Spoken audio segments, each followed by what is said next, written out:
Student, आज हम शुरू करेंगे topic dry powder for reconstitution. इस चैप्टर में हम पढ़ेंगे कि ऐसे कौन से ड्राई पाउडर आते हैं जो डोजेस फॉर्म के रूप में हैं और जो दवाइयों के रूप में उपयोग होते हैं। ठीक है, तो उसके बारे में हम जानेंगे आज के लेक्चर में। डेफिनीशन मतलब इंट्रोडक्शन क्या है ड्राई पाउडर फॉर रिकॉन्स्टिट्यूशन, किस तरह के पाउडर्स को कहते हैं।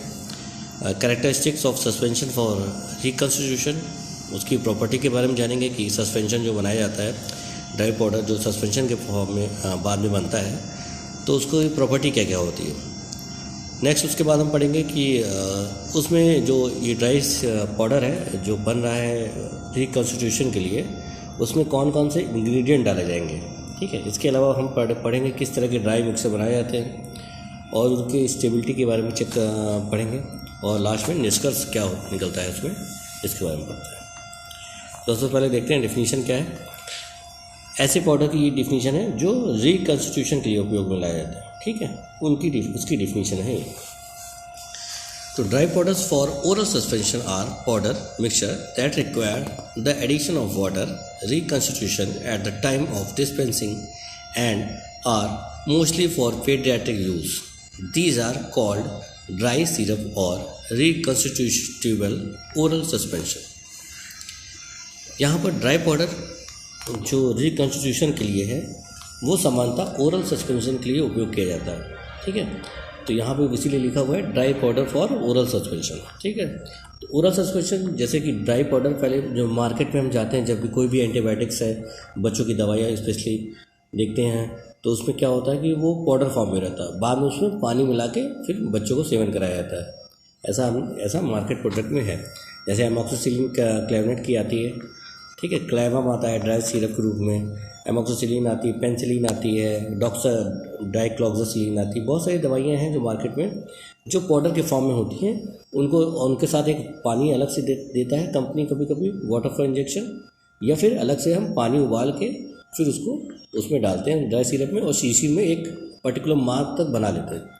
तो उसके बाद जो बनता है प्रिपरेशन बनता है उसको सस्पेंशन बोलते हैं, ओरल सस्पेंशन। ठीक है, तो यहाँ पे वही उसी पाउडर की बात हो रही है।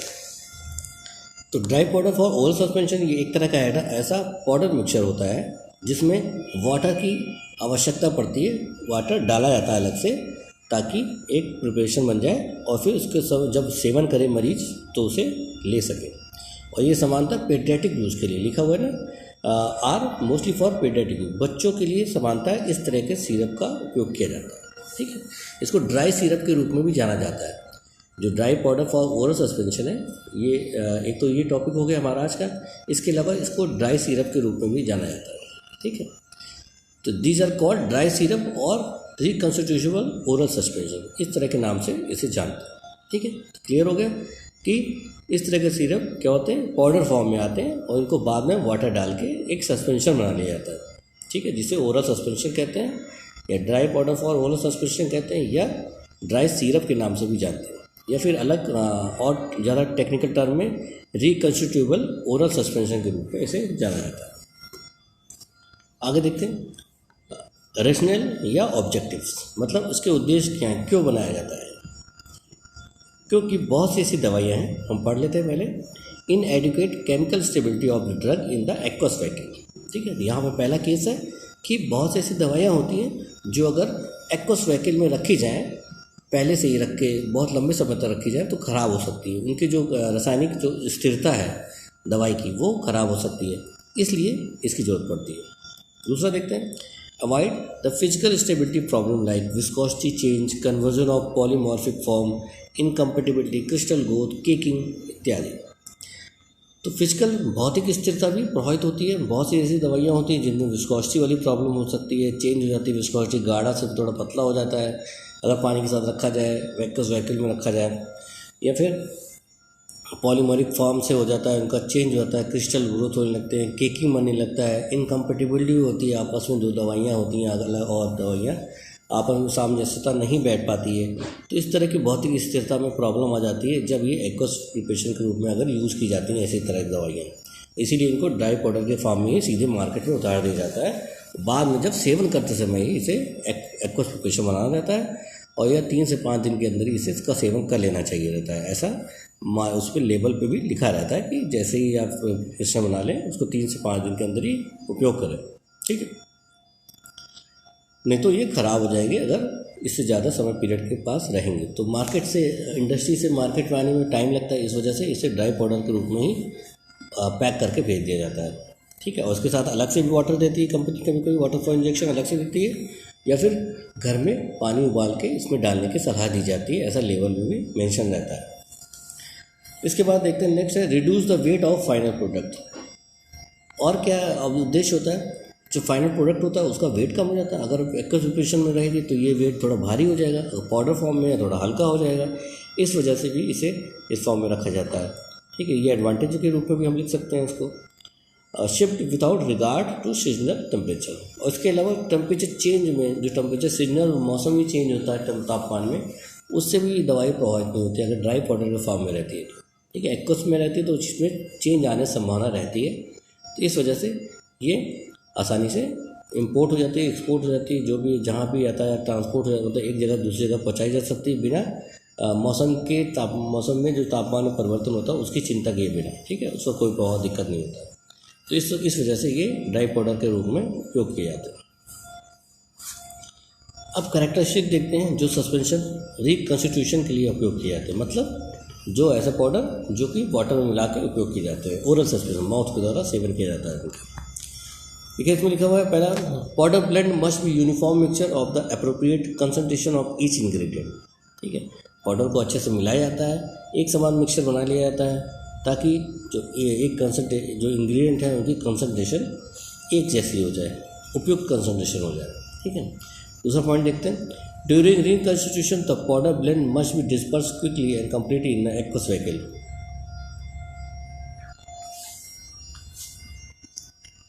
नेक्स्ट हम देखते हैं, reconstituted suspension must be easily redisperse and poured by the patient to provide accurate and uniform dose.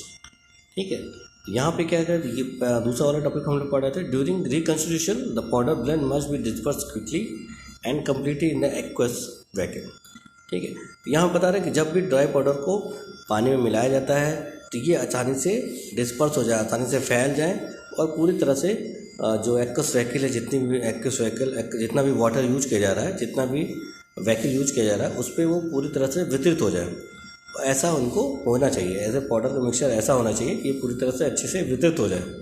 ठीक है, तो इसीलिए इनको ऐसी प्रॉपर्टी होनी चाहिए जो भी ऐसा पाउडर ड्राई सिरप के लिए उपयोग में लाया जा रहा है। ठीक है, नेक्स्ट देखते हैं, reconstituted suspension must be easily redisperse and poured by the patient to provide accurate and uniform dose.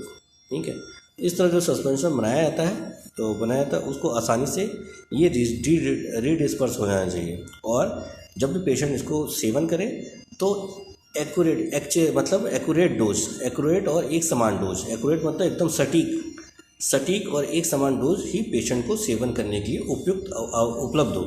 जब भी पेशेंट इसको ले रहा है, ढक्कन में लेता है, तो जितनी मात्रा उसको चाहिए 5 ml में उतनी उपयुक्त डोज आ जाए 5 ml में। ठीक है, और इस वजह से ऐसे पाउडर का मिक्सचर में ऐसा सस्पेंशन बनना चाहिए। ठीक है, तो पाउडर मिक्सचर ऐसा ही होना चाहिए, जैसे ही पानी मिला रहे हैं तो तुरंत वो जब भी, और उसके बाद वो ऐसा वितरित हो जा रहा है ठीक से पूरी तरह से, तो उसके बाद क्या होता है, वितरित होने के बाद क्या है कि वो आसानी से पूरे वेहिकल में, जितना वेहिकल में यूज किया जा रहा है वो पूरी तरह से वितरित हो जा रहा है। ठीक है, और जैसे ही ढक्कन निकाला है तो एक्यूरेट डोज निकल रही है और एक समान डोज निकल जा रही है। ठीक, आगे देखते हैं, final product must have an acceptable appearance, odour and test.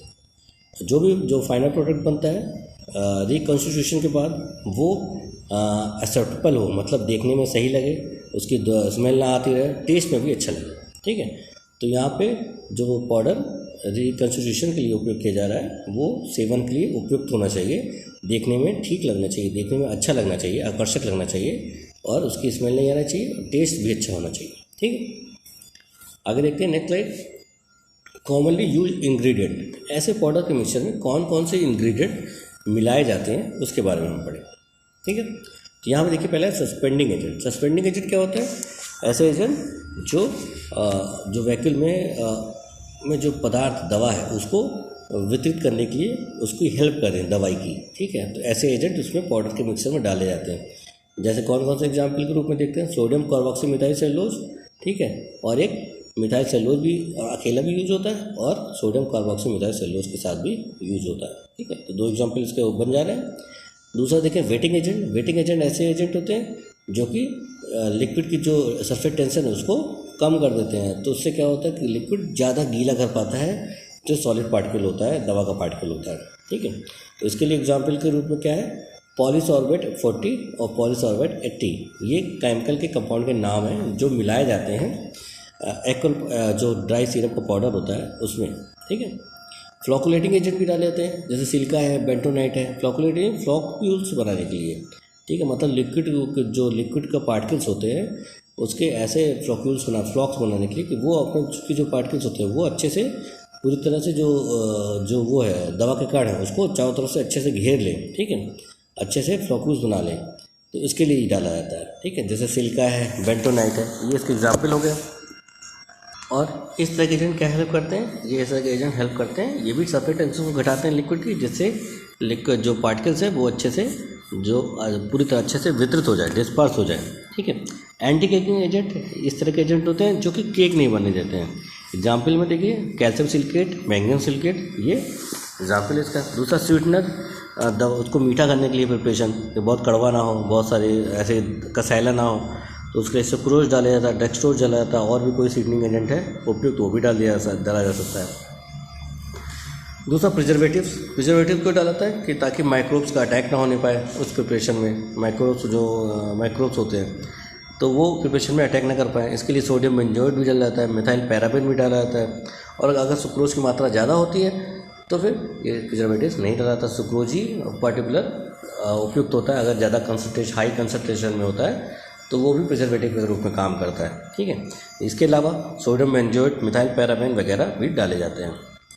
Next है एंटी फोमिंग एजेंट, जैसे एल्जीनेट, मिनरल ऑयल इत्यादि, ये भी इस एग्जाम्पल है। एंटी फोमिंग एजेंट जो फोम नहीं बनने देता है, जब दवाई को पानी में मिलाते हैं तो फोम ना बनने पड़े जाए, ठीक है, इस वजह से भी इसमें को एंटी फोमिंग एजेंट डाला था, जैसे एल्जीनेट है, मिनरल ऑयल है। फ्लेवर के लिए कि मतलब उसका जैसा स्वाद बनाने के लिए, स्वाद अच्छा करने के लिए रेसबेरी सिरप है, पाइनएप्पल फ्लेवर डाला जाता है, रेसबेरी फ्लेवर बनाया जाता है, वो भी डाला जाता है, इसके लिए ये यूज किया जाता है। बफर के लिए कि पीएच उसका चेंज ना होने पाए, ठीक है, जो प्रिपरेशन है उसके लिए सिट्रेट डाला जाता है, ग्लूकोनेट डाला जाता है। और कलर अच्छा बनाने के लिए एमेरंथ है, टाट्राजीन है, और बहुत सारे येलो कलर के लिए sunset yellow, FDA approved colour इसमें डाले जाते हैं प्रिपरेशन में।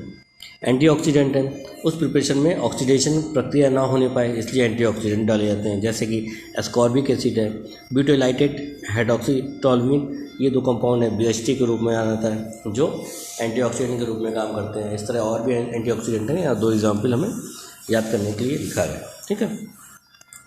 तो ये सारे इंग्रेडिएंट डाले जाते हैं, suspending agent, waiting agent, फ्लोकुलेटिंग agent, anti caking agent, sweetener, preservative, anti foaming agent, flavour, buffer, colour, antioxidant, कुल 11 डाले जाते हैं एजेंट, जो मेन रूप से ड्राई पाउडर वाले में डाले जाते हैं, जो रिकन्स्टिट्यूशन के लिए उपयोग में लाया जाता है, मतलब जिसको वाटर डाल के जिसका सेवन किया जाता है। नेक्स्ट देखते हैं right preparation of dry mixture. ये ड्राई पाउडर का जो मिक्सचर होता है ये कैसे बनाया जाता है, ये तो पाउडर ब्लेंड करके ये तकनीक होती है, दूसरी तकनीक है ग्रेनुलेटेड पाउडर करके, और तीसरी ये दोनों को मिला के जो तकनीक बनती है, ठीक है। यहाँ पाउडर ब्लेंड के बारे में क्या दिखते हैं, लिखा है mixing the ingredient of dry mixture in powder form. सबसे पहले सारे इंग्रेडिएंट को एक पाउडर के रूप में उनको मिक्स कर लिया जाता है, मतलब पाउडर के रूप में बना के मिक्स कर लिया था अच्छे से, ठीक है। उसके बाद क्या करते हैं, ingredient present in small quantities में रिक्वायर 2 स्टेज मिक्सिंग ऑपरेशन। यदि जो इंग्रेडिएंट होते हैं वो अगर कम क्वांटिटी में होते हैं तो फिर उनको 2 स्टेज में मिक्सिंग के लिए आवश्यक रहती है, ठीक है। नेक्स्ट देखते हैं mixer should rapidly and reliably produce a homogeneous mixture. और मिक्सर जो होता है वो तेज़ी से और पूरा ध्यान रखते हुए ये एक समान मिक्सचर होमोजीनियस मिक्सचर कहते हैं, जिसे वो बनाता है। एडवांटेज डिसएडवांटेज के रूप में देखते हैं। पहले एडवांटेज क्या है कि least capital equipment and energy, मतलब पैसा बहुत कम लगता है इक्विपमेंट के लिए, और एनर्जी के लिए भी कम पड़ता है पैसा, ठीक है, एनर्जी भी कम लगती है। दूसरा है least likely to have chemical instability, ठीक है, केमिकल स्टेबिलिटी में कोई दिक्कत नहीं होती, केमिकल ज़्यादा लगाना नहीं पड़ता अलग से, स्टेबिलिटी वाली प्रॉब्लम नहीं होती है, ठीक है, क्योंकि सॉल्वेंट को यूज़ नहीं होता है या नो कोई हीट करके यूज़ नहीं किया जा रहा है, ठीक है, हीट भी नहीं हो रही है, ना सॉल्वेंट यूज़ हो रहा है। इसके अलावा देखते हैं low moisture content can be achieved in dry mixture. Dry mixture powder में लो मॉइस्चर कंटेंट भी आसानी से प्राप्त होता है, मतलब मॉइस्चर नहीं आने पाता है, क्योंकि बहुत सी दवाइयाँ होती हैं मॉइस्चर से ख़राब हो सकती हैं, तो इस वजह से लो मॉइस्चर कंटेंट भी आसानी से प्राप्त हो जाता है, मिक्सचर में कोई दिक्कत नहीं होती है।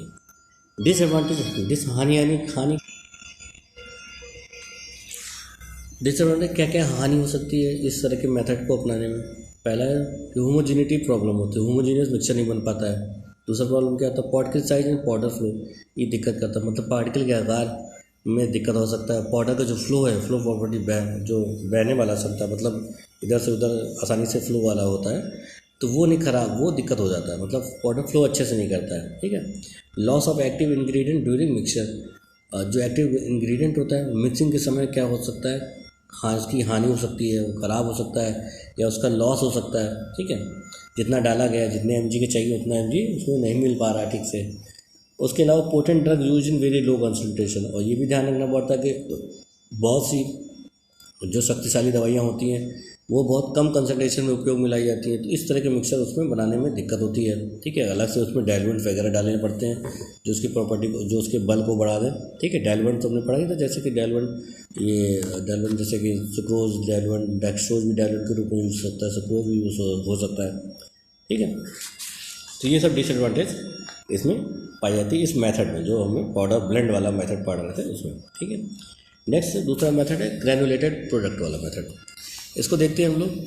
Wait granulation is the usual process that granulating fluid is water और on aqueous non aqueous binder solution. यहाँ पे जो वेट ग्रैनुलेशन मेथड यूज करते हैं, ये एक तरह का यूजुअल प्रोसेस होता है जिसमें ऐसे ग्रैनुलेटिंग एजेंट को मिलाया जाता है वाटर के साथ, जो एक्वस भी हो सकता है वाटर या नॉन एक्वस, वाटर की जगह कुछ अल्कोहलिक सोल्यूशन भी यूज कर सकते हैं, जो बाइंडर सोल्यूशन के रूप में उपयोग में लाया जाता है, जिससे इंग्रेडिएंट को पहले गीला कर लेते हैं, वो ग्रेन्यूल बना लेते हैं, ठीक है। इसमें लिखा हुआ देखिए, drug can be dry blended with other ingredient और it can be dissolve suspended in the granulating fluid, ठीक है। ग्रैनुलेटिंग फ्लूइड क्या है, जिसमें कि ग्रैनुलेटिंग एजेंट मिले होते हैं। ऐसा फ्लूइड में क्या करते हैं, पहले दवाइयों को ड्राई फॉर्म में उनके साथ मिक्स करते हैं और अच्छे से ब्लेंड करते हैं, मतलब उससे गूंथते हैं, अच्छे से गूंथते हैं, जैसे आटा गूंथते हैं उस तरह, तो गूंथ जाते हैं। तो उसमें लिखे नेक्स्ट टॉपिक, नेक्स्ट क्या होता है, solid ingredient are blended and massed with granulating fluid in a planetary mixer. Planetary mixer क्या है, एक तरह का इक्विपमेंट है जो सॉलिड जो पदार्थ होते हैं, सॉलिड कण होते हैं, उनको ग्रैनुलेटिंग फ्लूइड के साथ अच्छे से मिक्स करता है, अच्छे से गूंथता है। उसके बाद क्या होता है, एक समय पश्चात एक वेट मास प्राप्त हो जाता है, ठीक है। जैसे wet mass is form into granules by vibrating sleeve, oscillating granulator और मिल, ठीक है। तो वेट मास, जैसे कि आटा गूंथने के बाद आटा वेट मास की तरह मिल जाता है, उसी तरह वेट मास प्राप्त हो जाता है, जो कि ग्रैन्यूल्स में परिवर्तित किया जाता है वाइब्रेटिंग सीव के द्वारा, या फिर ऑसिलेटिंग ग्रैनुलेटर आता है उसके द्वारा, या फिर मिल होती है पर्टिकुलर जो ग्रैन्यूल्स बनाने के काम में आती है, तो उसको वेट मास से ग्रैन्यूल्स में परिवर्तित कर लिया जाता है, ठीक है। उसके बाद क्या करते हैं, granules dry in a tray oven या फ्लूइड बेड ड्रायर, ठीक है। उस तरह फिर जो ग्रैन्यूल्स प्राप्त होता है, इसके पश्चात उस ग्रैन्यूल को ट्रे ओवन में उनको सुखा लिया जाता है, या फ्लूइड बेड ड्रायर यूज होता है उसमें। ये ट्रे ओवन है, ठीक है। ट्रे ओवन को ट्रे ड्रायर भी बोलते हैं, और एक फ्लूइड बेड ड्रायर होता है, इसमें ये इक्विपमेंट है, इसमें ग्रैन्यूल्स को सुखा लिया जाता है। उसके बाद क्या करते हैं, dried granules screen in a vibrating sieve और आइसोलेटेड ग्रैनुलेटर और टू ब्रेकअप और रिमूव एग्रीगेट ग्रैन्यूल्स, ठीक है।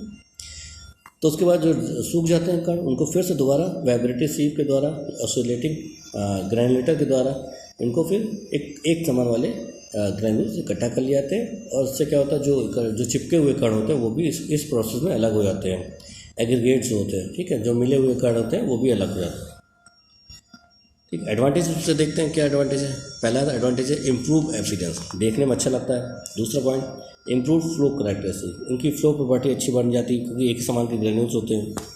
तीसरा, लेस सेग्रीगेशन प्रॉब्लम, इनमें जो अलग होने की क्षमता बहुत कम हो जाती है, ठीक है। मतलब एग्रीगेशन नहीं होता, सेग्रीगेशन वाला हो जाता है, सेग्रीगेशन काफ़ी अच्छा हो जाता है, सेग्रीगेशन की समस्या कम हो जाती है।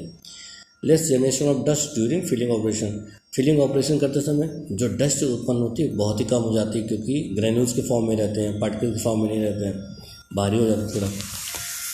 हानि क्या क्या हो सकती है इसमें? डिसएडवांटेज है कि कैपिटल इक्विपमेंट लगता है, एनर्जी ज़्यादा लगती है, और लास्ट जैसे जो होता है ग्रेनुलेटिंग फ्लूइड का वो निकालने में दिक्कत हो सकती है, स्टेबिलिटी दिक्कत हो सकती है।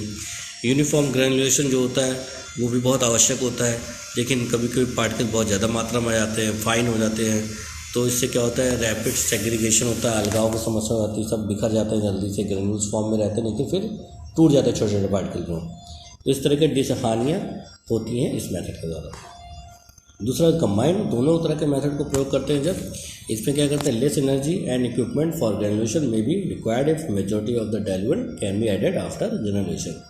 ग्रेनुलेशन प्रक्रिया मतलब ग्रेन्यूल्स बनाने के बाद इसमें अगर डाइल्यूएंट की आवश्यकता पड़ती है तो डालते हैं, नहीं तो फिर ग्रेन्यूल्स वाला प्रोसेस ही करते हैं। इसमें कम आवश्यकता, कम एनर्जी और इक्विपमेंट का उपयोग करते हैं। दूसरा ये मेथड क्या के लिए उपयोगी है? Heat sensitive ingredient such as flavour can be added after drying of granules.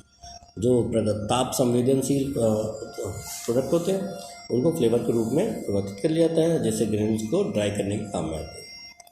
First to granulate some of the ingredient and blend the remaining ingredient with the dried granules before filling into the container। उसके बाद क्या होता है कि जो granules होते हैं वो इंग्रेडिएंट में मिला दिए जाते हैं और उनको ब्लेंड कर दिया जाता है अच्छे तरह से, और फिर ड्राइड ग्रेन्यूल्स के साथ इनको अच्छे से मिलाया जाता है, मिक्स किया जाता है ताकि एक समान मिक्सचर मिल जाए, और उसके बाद इनको कंटेनर में भरा जाता है। ठीक है। डिसएडवांटेज क्या क्या होता है कि रिस्क ऑफ नो यूनिफॉर्मिटी, एक समानता आने में दिक्कत होती है, ये खतरा पैदा हो सकता है। दूसरा दिक्कत क्या होता है?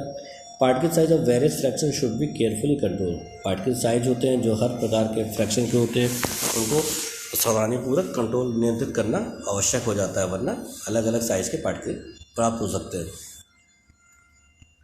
स्टेबिलिटी ऑफ ड्राई मिक्सचर के बाद केस में देखते हैं physical stability should be evaluate both the dry mixture and reconstitutive mixture. Physical भौतिक स्थिरता जो होती है वो समानता इवेल्युएट की जा सकती है। बोथ जो ड्राई मिक्सचर होता है ड्राई सिरप के रूप में, जब एक्वस प्रिपरेशन के रूप में बनाते हैं तब भी ये दिक्कतें आ सकती है। ठीक है। दूसरा chemical stability should be determined in both the dry mixture and reconstitutive suspension. इस तरह देखते हैं जो सूखे मिक्सचर होते हैं और जो बनाया जाता है एक्वस साइकिल में, उसमें भी जो केमिकल स्थिरता होती है, रासायनिक स्थिरता, वो भी बनाए रखनी ज़रूरी होती है। निश्चित करना ज़रूरी है कि कितनी देर तक ये स्थिर रह सकता है रासायनिक रूप से या भौतिक रूप से। ठीक है। जो तीसरा नेक्स्ट देखते हैं both should be examined not only at control room temperature but also at temperature of potential exposure such as during shipment of storage of product. ठीक है। जो एग्जामिन किए गए प्रोडक्ट होते हैं कंट्रोल रूम टेम्परेचर रहते हैं, टेम्परेचर पे पोटेंशियल एक्सपोजर कैसा होता है, स्टोरेज समय कैसा टेम्परेचर है, कितनी देर तक स्टोरेज हो सकते हैं प्रोडक्ट, ट्रांसपोर्ट के दौरान कितना सुरक्षित रह सकते हैं, इस तरह का भी ध्यान स्टेबिलिटी में रखा जाता है कि स्टेबिलिटी मेंटेन रहे, इसकी ख़राब ना हो, स्थिर रहे। नेक्स्ट देखते हैं स्टेबिलिटी इवोल्यूशन जो भी रिकंस्ट्रक्टिव ओरल सस्पेंशन के लिए होती है, वो कंटेनर में रखने के बाद कितनी देर तक स्थिर रहते हैं। सेम मटेरियल साइज के जो प्रोडक्ट होते हैं वो कितने स्थिर रहते हैं। प्रिजर्वेटिव जो डाला जा रहा है वो कितना प्रभावशाली है। इसके अलावा जो ड्रग प्रोडक्ट होते हैं इसको जो पर्टिकुलर टेम्परेचर पे उनको रखा जाता है और उनकी सेल्फ लाइफ की गणना की जाती है, मतलब वो किस टेम्परेचर वो कितनी देर तक स्थिर रह सकते हैं, कितनी देर तक ख़राब नहीं होते, कितनी देर तक स्थिरता बनी रहती है उसमें। ठीक है। और इसके अलावा इस तरह के जो परीक्षण होता है उसको कहते हैं एक्सीलरेटेड स्टेबिलिटी स्टडीज के नाम से जानते हैं। ठीक है। नेक्स्ट देखते हैं निष्कर्ष कंक्लूजन के रूप में इन करता है कि जो ड्राई सिरप प्रिपरेशन होता है सुटेबल होता है बच्चों के लिए और ऐसे एडल्ट पर्सन के लिए भी जो कि आसानी से सेवन कर सकें या जिनको दवाई लेने में दिक्कत होती है, उनके लिए ये डोजेज फॉर्म बहुत ही अच्छा आसान होता है। दूसरा इसका एडवांटेज के रूप में भी इसको लिख सकते हैं। नेक्स्ट है पार्टिकुलर ड्राई सिरप जो होती है प्रिपरेशन होती है वो उसका लाभ ये होता है कि आसानी से वे की जा सकती है और आसानी से एक जगह दूसरी जगह ले जाया जा सकता है, इनको रखने में आसानी होती है। नेक्स्ट है nearly all drug formulated reconstructible oral suspensions are antibiotics। और सामान्यतः जितने भी ड्राई सिरप के रूप में दवाइयाँ होती हैं जो पानी मिला के बनाई जाती हैं वो सामान्यतः एंटीबायोटिक के रूप में ही उपयोग की जाती हैं। ठीक है, तो ये हो गया आज का टॉपिक जो कि हमने पढ़ा ड्राई कप पाउडर रिकंस्टिट्यूशन के बारे में। ठीक है, नए लेक्चर में फिर नया टॉपिक पढ़ेंगे, तब तक के लिए गुड बाय।